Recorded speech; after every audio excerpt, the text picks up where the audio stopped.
Assalamu alaikum students. Welcome to academic reading and writing. Today our topic is reading comprehension. Reading comprehension पर हम पहले भी बात कर चुके हैं. आज यहाँ पर प्रैक्टिकली रीडिंग comprehension का क्वेश्चन कैसा होता है और उसमें क्या क्या रिक्वायरमेंट्स होती हैं आज हम ये डिस्कस करेंगे. Let's start. इस पूरे लेक्चर में आपको रीडिंग comprehension का मीनिंग मैं बताऊंगी. आप ऑलरेडी जानते हैं, एक बार फिर मैं उसको बताऊंगी. और किस टाइप की इंस्ट्रक्शंस दी गई होती हैं रीडिंग के लिए, कि रीडिंग कम्प्रीहेंशन के लिए क्या इंस्ट्रक्शंस आपको रिटन फॉर्म में दी जाती हैं. और रीडिंग द पैसेज, उस पैसेज को रीड कैसे करना है. लर्निंग न्यू वर्ड्स, नए अल्फाज उसमें से कैसे सीखने हैं. और आंसरिंग द क्वेश्चन, और सवालों के जवाबात कैसे देने हैं. ये सारा इस लेसन में आपको पता चलेगा.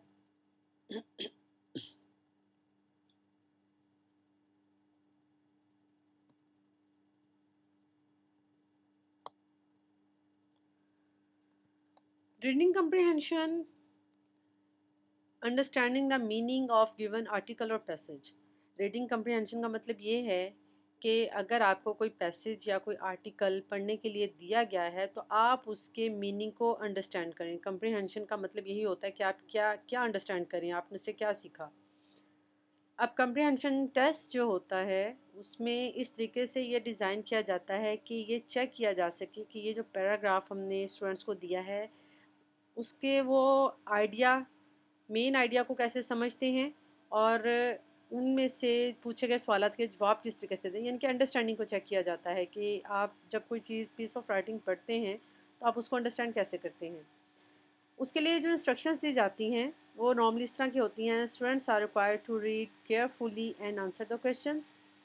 कुछ सवाल दिए जाते हैं तो पहले कहा जाता है कि read the paragraph carefully and answer this questions. फिर इसके लिए student need to have a complete understanding of passage before answering the questions. Questions का आंसर देने से पहले उस पैराग्राफ की कंप्लीट अंडरस्टैंडिंग का होना ज़रूरी है, फिर ही सवालों के जवाब अच्छे से दिए जा सकते हैं. अब इसमें सवालात किस किस्म के पूछे जाते हैं ये भी मैं आपसे आगे जाके डिस्कस करूँगी. अब यहाँ पर एक पैराग्राफ है और इसमें कुछ रेड कलर के वर्ड्स भी हैं, रेड हाईलाइटेड वर्ड्स हैं. चलिए इस पैराग्राफ को हम पढ़ते हैं. A hare was very popular with the other beast who all claim to be her friend. But one day she heard the hounds approaching and hoped to escape them with the help of her many friends. What are friends for? She asked herself, if not to help out in times of need. Furthermore, most of her friends were big and brave, so at least one should be able to help. First she went to the horse and asked him to carry her away from the hounds on his back, but he declined, stating that he had important work to do with his master. For his master, I feel sure, he said, that all your other friends will come to your assistance. She then applied to the bull and hoped that he would repel the hounds with his horns. The bull replied, I am very sorry, but I have an appointment with the lady. However, I feel sure that our friend the goat will do what you want. The goat, however, feared that his back might be harmed if he took her upon it. The ram, he felt sure, was the proper friend to apply to. So she went to the ram and told him the case. The ram replied, another time, my dear friend. I do not like to interfere on the present occasion, as hounds have been known to eat sheep as well as hares. The hare then applied as a last hope to the calf, who regretted that he was unable to help her. He did not like to take the responsibility upon himself, as so many older persons had declined the task. By this time, the hounds were quite near, so the hare had to take to her heels. Luckily, she escaped.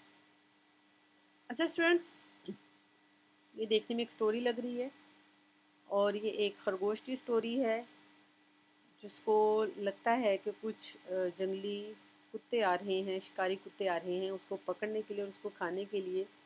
और वो ये सोचती है, खरगोश सोचती है कि मेरे बहुत सारे फ्रेंड्स हैं और वो अपनी ताकत की वजह से मेरे काम आएंगे, मगर एट द एंड उसको अपने लिए अपना मसला खुद हल करना पड़ता है. इसमें स्टूडेंट्स बहुत सारे ऐसे वर्ड्स होंगे जब मैंने ये पैराग्राफ रीड करना शुरू किया है जो आपको लगे होंगे कि उनका मीनिंग आपको नहीं पता है, या आपको उस वक्त उसके मीनिंग की समझ नहीं आई होगी, या ये जो रेड हाईलाइटेड वर्ड्स हैं इनके हो सकता है कि कंप्लीट मीनिंग आपको ना पता हो। तो रीडिंग की टेक्निक ये है कि कभी भी रीडिंग करते हुए डिक्शनरी खोल के मत दिखें। अगर आपको किसी वर्ड का मीनिंग नहीं पता है उसके बावजूद आपने डिक्शनरी खोल के नहीं देखनी है, बल्कि अपनी रीडिंग को जारी रखना है। इससे ये होगा कि अगर हमें कुछ वर्ड्स के मीनिंग नहीं भी पता हैं, मगर जब हमने ये पूरा पैराग्राफ पढ़ा है तो हमें आइडिया हो गया है कि इसमें क्या लिखा गया है। और अगर किसी वर्ड का मीनिंग नहीं पता है तो कम से कम हमें अंदाज़ा होगा इसका ये मीनिंग हो सकता है। तो यही होता है इसके कॉन्टेक्चुअल मीनिंग। एग्जैक्ट मीनिंग अगर हमें नहीं पता है या आपको नहीं पता है तो हम उसके कॉन्टेक्चुअल मीनिंग को देखते हैं। ठीक है, तो इस रीडिंग को कंटिन्यू रखना है, बीच में रुकना नहीं है। तो शुरू शुरू में ऐसा फ़ील होता है कि जैसे हमें बात की समझ नहीं आ रही है, मगर जैसे जैसे हम आगे बढ़ते जाते हैं तो जब एक बार हमें रीडिंग पूरी कर ली तो हमने खुद से पूछना है कि एक्चुअली ये मैंने क्या पढ़ा है, ये जो मैंने पढ़ा है इसका मीनिंग क्या है।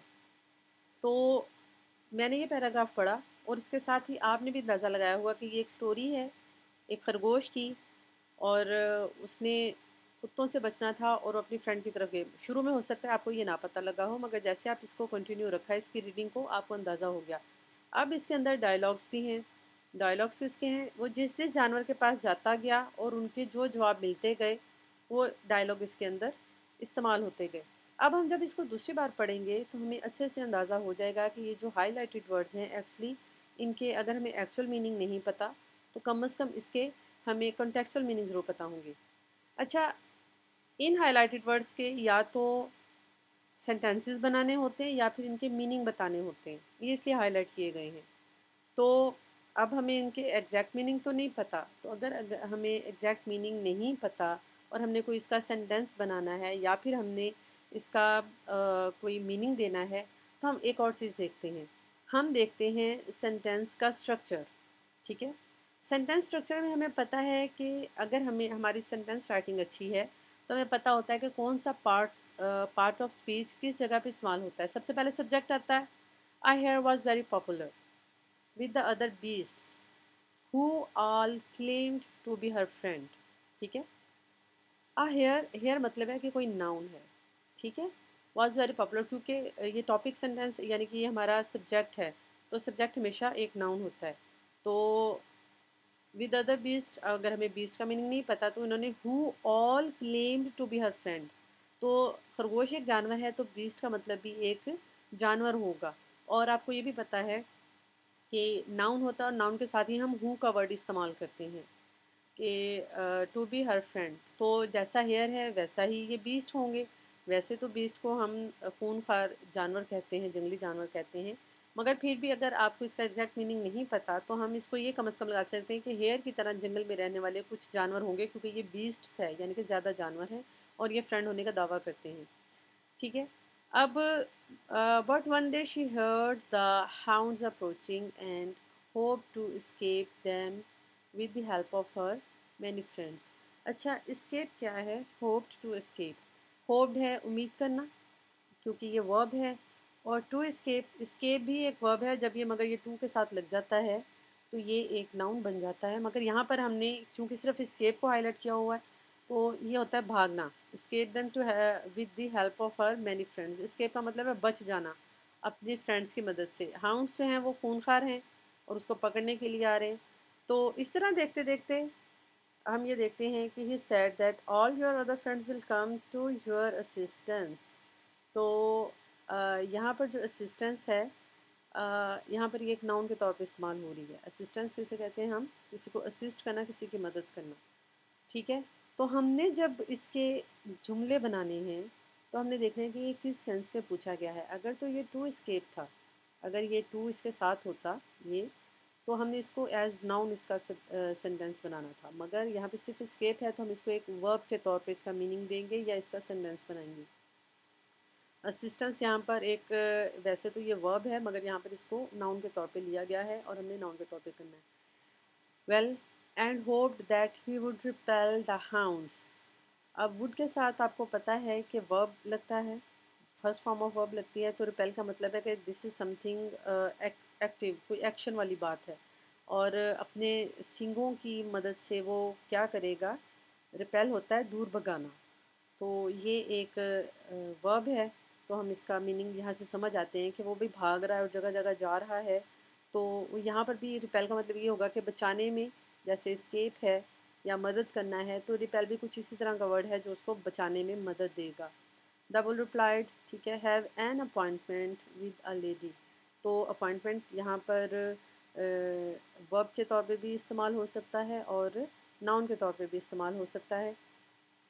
आगे हम देखते हैं इसे। The ram he felt sure was the proper friend to apply to. तो रैम भी एक जानवर होगा, एक जानवर है, ठीक है। Like to interfere on the present occasion. Interfere बहुत सिंपल सा वर्ड है, आपको पता है कि दखल अंदाजी करना। और काफ भी एक जानवर है। हु रेग्रेटेड, जिसे अफसोस हुआ, he was unable to help her. Regretted का क्या है कि अनएबल है, हेल्प नहीं कर सकता, तो इसका मतलब है कि उसने कुछ नेगेटिव है ये वर्ड। तो ये कुछ ऐसे वर्ड्स हैं जिनका हम आपने सिर्फ अंदाज़ा लगाना है कि अब वो जगह जगह जानवरों के पास जा रहा है, जिसमें हॉर्स है और बहुत सारे हैं, तो शीप है, गॉट है, तो ये भी कुछ ऐसा ही जानवर है, ये भी कुछ ऐसा ही जानवर है। तो ये हमने खुद से अंदाज़ा लगाने की कोशिश करनी है, अदरवाइज़ हमें इनके मीनिंग समहाउ पता भी होते हैं। अब ये न्यू वर्ड्स हैं इसके अंदर, तो हम इसको देखते हैं। हेयर एक नाउन है, एनिमल सिमिलर टू रैबिट। और beast a dangerous 4 foot animal, जो जिसे हम खूंखार भी कहते हैं। Hound a dog use for hunting, जंगली कुत्ते आ रहे हैं। और इस्केप ये एक वर्ब है, to be free from somewhere, बचाने में मदद करना, बचने में मदद करना। असिस्टेंस यहाँ पे नाउन के तौर पे लिया गया है, to help someone somebody. Assistant या असिस्ट करना जिसे हम कहते हैं, असिस्ट, वो एक वर्ब होगा, मगर यहाँ पे इसे हम नाउन के तौर पे ले रहे हैं। रेपेल ये दूर भगाना होता है, ठीक है। तो आप ये देखते हैं कि जो मच्छर वो जो होते हैं, रेपिलेंट कहते हैं उनको, जो मच्छरों के लिए हम लिक्विड यूज़ करते हैं तो उसे रेपिलेंट कहते हैं, तो एक्चुअल वो रेपेल से ही आता है, यानी दूर भगाना। टू कीप समथिंग अवे, किसी चीज़ को दूर भगाना। Ram a type of sheep with strong horns, जिसके सींग बहुत स्ट्रॉन्ग होते हैं, उसको हम रैम कहते हैं, मेंढा जिसे कहते हैं। और इंटरफेयर इज़ अ वर्ब, दखल अंदाजी करना, to get involve in someone without invitation. और काफ ये एक छोटा सा बछड़ा होता है, अ यंग कॉ और बुल, ये उसके पास भी गया। और रेग्रेट अफसोस होना, being sad over something which has been done और fail to done, to do, fail to do.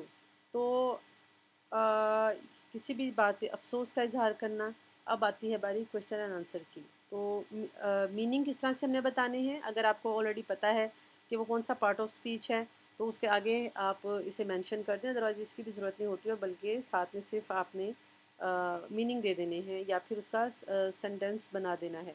मगर इसको अंडरस्टैंड करना इसलिए ज़रूरी होता है क्योंकि बहुत सारे ऐसे वर्ड्स होते हैं जो हमें आइडिया नहीं होता, मगर जब हम उसकी वो देख लेते हैं ना कि वो कौन सा पार्ट ऑफ स्पीच है, तो उसको अंडरस्टैंड करना हमारे लिए आसान हो जाता है। अब हम क्वेश्चन आंसर की तरफ आते हैं स्टूडेंट्स। क्वेश्चन एंड आंसर देखने में हमें बहुत आसान लगता है कि जी एक बड़ी इजी सी टेक्निक है और बड़े हमारे पास तो जवाबात ऑलरेडी मौजूद होते हैं। तो इसमें पहली रिक्वायरमेंट तो ये होती है कि आपने एज़ इट इज़ जवाब उठा के, यानी कि उसी का चंक उठा के, पैराग्राफ या पैसेज का आपने उसको राइट डाउन नहीं करना है आंसर की जगह पे, बल्कि उसको अपने अल्फाज में बताना है। और बाज़ औक़ात क्वेश्चन इस अंदाज से पूछा जाता है कि आप डायरेक्ट आंसर पैसेज से नहीं दे सकते हैं, बल्कि आपको उस खुद से अपना रिफ्लेक्शन उसके अंदर देना पड़ता है, खुद से उसके अंदर अपने तौर पर उसको जवाब देना पड़ता है।